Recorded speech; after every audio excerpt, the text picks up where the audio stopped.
Coucou tout le monde, bonjour à toutes et à tous.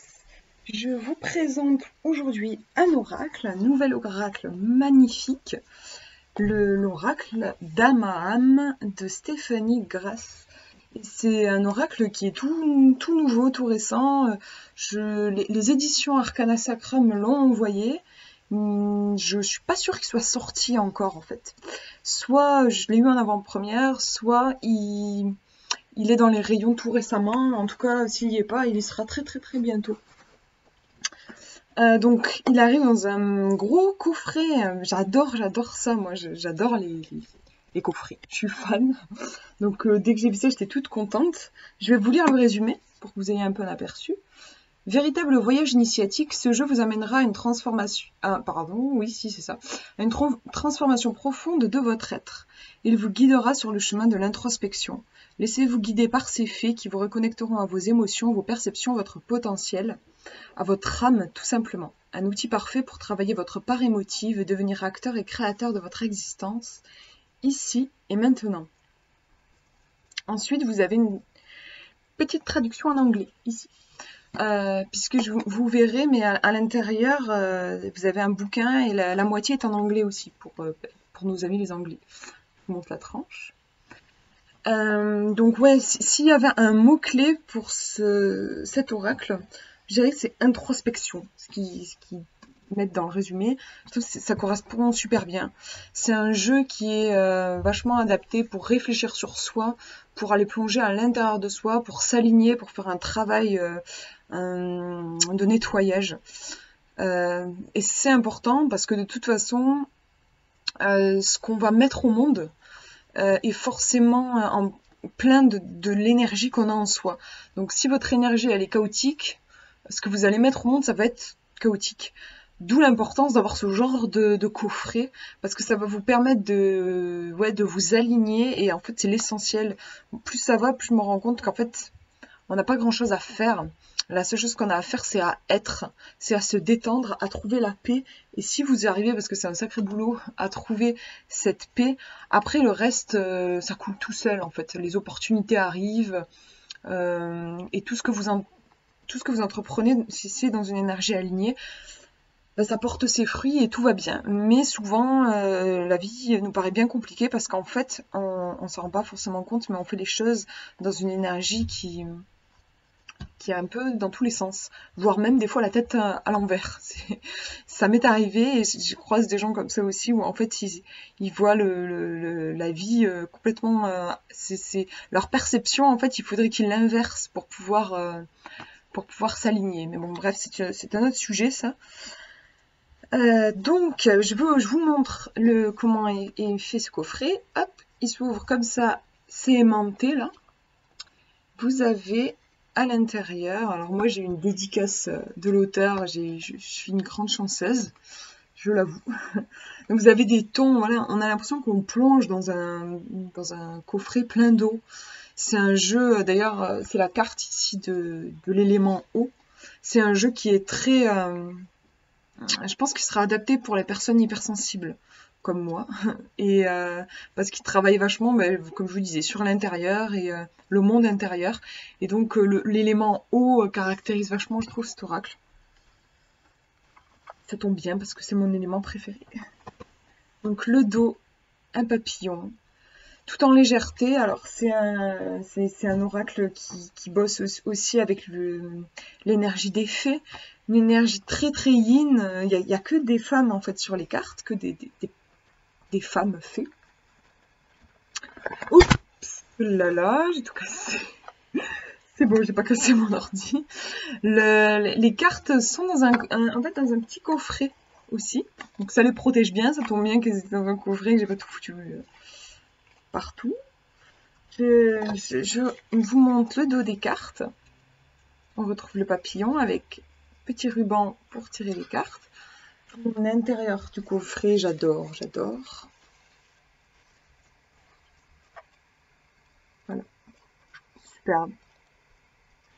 Et le dos aussi de papillon qu'on retrouve avec cette idée de mandala, parce que l'auteur fait des mandalas et Et en fait, on en retrouve sur toutes ces cartes quasiment, à part, je crois, les éléments. Ah, mais si, même.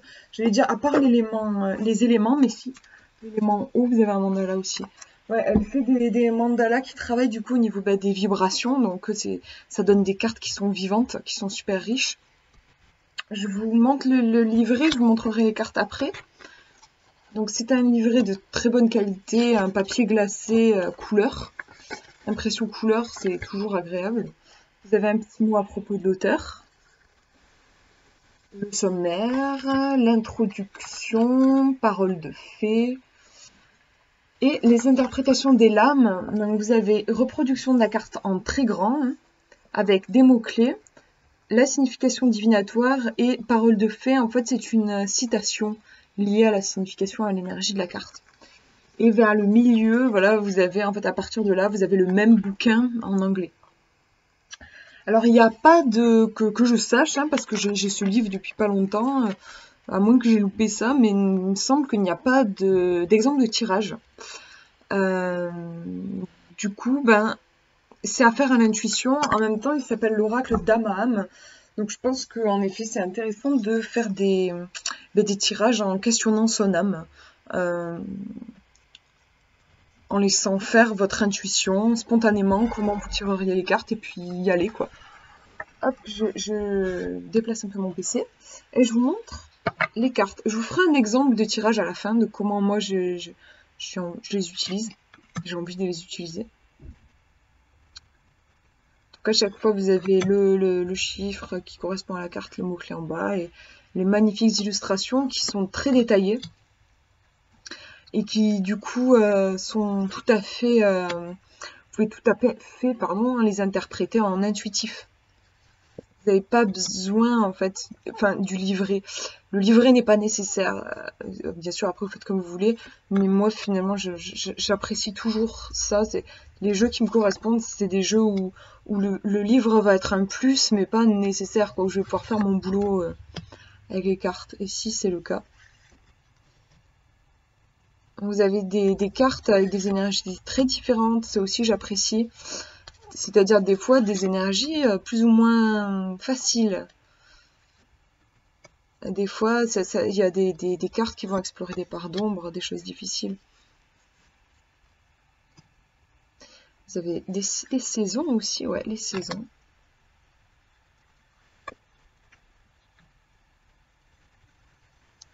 Oups. J'adore le lâcher prise.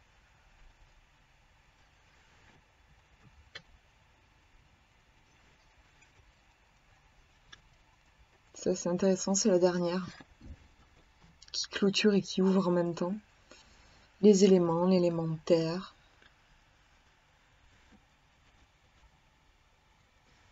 C'est un oracle qui est vachement apaisant, comme c'est l'univers des fées, c'est très naturel. Beaucoup de paysages. Celle-là, je l'aime beaucoup et pour moi, elle représente l'inconscient. C'est pas du tout dans la signification, mais moi, je la ressens comme ça. Je trouve que c'est un jeu qui est intéressant à utiliser en psychologie, en fait. Pourquoi pas, d'ailleurs, du coup, j'ai pas essayé, mais sur les rêves, je me dis que ça peut être intéressant d'essayer de comprendre les significations, interpréter des symboles en tirant une carte. Je pense qu'il peut être adapté.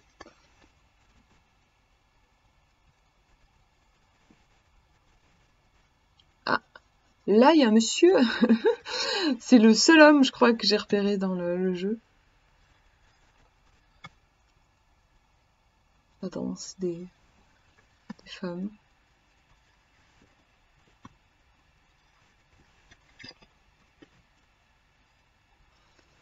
Voyage initiatique, elle est superbe. Il y a une finesse, je sais pas si ça va, au niveau du mandala, si ça va bien rendre avec la caméra, mais j'adore.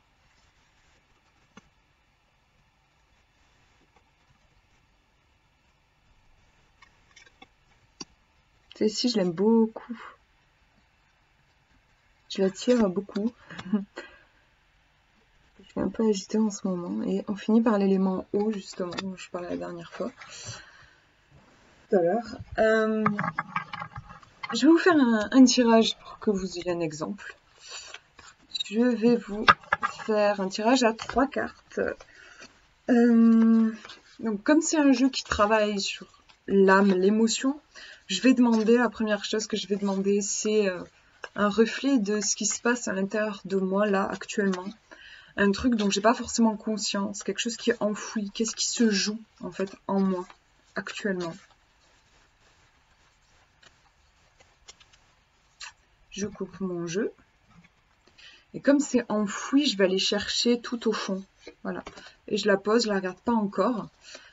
Je vais demander du coup sur cette énergie-là, qu'est-ce que je peux faire, quel chemin emprunter, quel travail en fait je peux faire par rapport à cette énergie.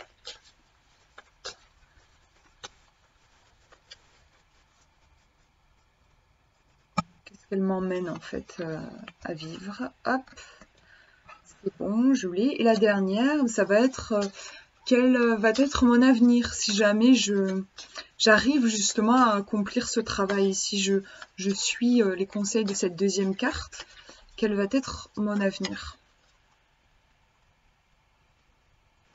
Hop, et voilà. Alors, on va découvrir ensemble. La première, qu'est-ce qui se joue? La résilience. J'ai donc à l'intuitif comme ça, il y a une image de phénix. Il y a quelque chose qui, le yin-yang aussi, ce rond, je sais pas, on peut dire que c'est une sorte de mandala. Et il y a une forme de dualité aussi, de toute façon, entre la façon dont est composée la carte. Je dirais qu'il y a quelque chose qui s'est terminé. Et du coup, quelque chose qui va renaître, à l'image du phénix. Et du coup, ça peut être un passage un peu douloureux. C'est vrai que ça me parle là dans le fait que c'est la rentrée. Et je suis assez angoissée toujours à la rentrée parce que c'est la fin des vacances, parce que du coup, c'est d'autres énergies qu'il faut mettre en mouvement. Et c'est pas évident, mais je pense que ça me parle de ça. Du coup, peut-être en conseil, ce serait accepter. Ça me fait penser à une citation. Je sais plus comment, en fait, je vais dire n'importe quoi. Mais en gros, un truc, l'idée, c'est laisser partir les énergies qui ne sont plus pour laisser venir les nouvelles. Je dirais que c'est ça, en fait, le message de cette carte-là. Du coup, quel travail ça va m'emmener à faire? L'automne, super intéressant, puisqu'on va arriver à l'automne, justement, là, avec ce mois de septembre. Donc voilà, ça peut être pris au pied de la lettre, je pense, de m'accorder aux énergies de l'automne, qui sont des énergies peut-être un peu plus... ça redescend quand même dans les énergies. La nature va un petit peu sur son déclin, puisqu'après elle arrive à l'hiver, il y a une notion peut-être plus d'introspection, de repos. Je me demande s'il n'y a pas aussi quand même une idée de récolte dans l'automne. Là, je sais pas trop, je regarderai dans la signification. Comme ça, je dirais que déjà, tout simplement, ça me demande de m'adapter à l'énergie du mois de septembre, qui est très différente de celle du mois d'août, où c'est les vacances, où c'est l'été, où il y a le soleil qui chauffe beaucoup. Et ensuite, qu'est-ce qui va se passer si jamais j'arrive à m'accorder avec ces nouvelles énergies? Intéressant. La carte dont je vous parlais, que j'aime beaucoup, qui représente pour moi quelque chose d'inconscient. Je crois que c'est aussi une carte liée aux portes des rêves, à la clairvoyance. J'aimerais bien la recouvrir, parce que j'avoue que je suis pas sûre du sens l'a vu mon tirage. C'est marrant parce qu'elle tranche au taquet avec les autres dans les couleurs. Comme ça, je dirais peut-être que ça va m'offrir un... Comme ça, je dirais, peut-être... parce qu'en fait, en été, bon voilà, comme je disais, c'était les vacances. Mon copain était en vacances, donc j'étais pas mal dans l'énergie du couple. Peut-être que là, ce que ça me dit, c'est qu'avec cette énergie de septembre, je vais être dans quelque chose de plus proche de mon métier de voyante, en fait, pour me concentrer davantage sur mon boulot de voyante. Je peux la recouvrir. C'est vrai que je vois que ça fait un quart d'heure que je fais cette vidéo et je ne veux pas que ce soit trop long pour vous. Écoutez, je vais pas recouvrir parce que ça va être trop long. Je pense que c'est déjà intéressant au niveau je pense que ça vous donne une idée au niveau du tirage. Je vais vous lire une carte pour que vous voyez un peu comment le bouquin est fait. L'automne, je vous la lis. Avec Dame Fauve, voici venue la saison des bilans. Oui, voilà, c'est un peu le temps des récoltes, il me semblait. C'est l'occasion de vous débarrasser de ce qui entrave et retient votre épanouissement. Laissez s'envoler de vieilles feuilles afin de disposer au mieux de votre énergie. Fait de l'aboutissement d'un dur labeur, elle témoigne de la patience dont le fruit devient la récompense. C'est la saison où l'on récolte ce que l'on a semé. Avec Dame Fauve arrivent les premières brumes, la lumière qui décroît, la pluie, un temps annonçant le début de l'intériorisation. L'entrée dans la saison sombre ramène aux origines. Soyez en paix avec vous-même et avec les autres, tel un écureuil, rassemblez votre énergie afin de vous préparer au mieux à la saison d'introspection qui s'annonce. Ce présage incite au lâcher-prise sur des émotions qui assaillent. Il s'agit d'une invitation à contempler les changements qui sont en œuvre. Parole de fée, ce qu'il y a parfois de beau avec l'automne, c'est lorsque le matin se lève après une semaine de pluie, de vent et brouillard, et que tout l'espace brutalement semble se gorger de soleil. Et en fait, du coup, je la comprends, cette carte-là. C'est justement, pour moi, c'est l'image de l'introspection. C'est ce que dit cette carte, c'est que l'automne, en fait, apporte des énergies plus internes que celles de l'été. Ces énergies internes-là. Et pour arriver dans cette... D'ailleurs, ça ressemble à l'hiver, hein, clairement, je trouve. Et pour réussir à connecter à cette énergie plus d'introspection et du coup de clairvoyance aussi, il faut que je passe par cette fameuse période de transformation. Parce qu'on est entre les énergies, comme je dis, là je fais cette vidéo, on est le 3 septembre, donc on est entre les énergies de l'été et puis les énergies de l'automne qui arrivent là à la fin du mois. Voilà, j'arrête cette vidéo ici, je vous remercie de l'avoir regardée. Voilà, si c'est un jeu qui vous parle, si vous êtes émotif, si vous avez un monde intérieur très riche, que vous avez des fois du mal à canaliser, je pense que ça peut être top pour vous, ce jeu, franchement. En tout cas, les illustrations sont magnifiques, je suis fan et je suis trop contente de vous l'avoir présenté. Je vous fais de gros bisous et puis je vous dis à une prochaine. Ciao!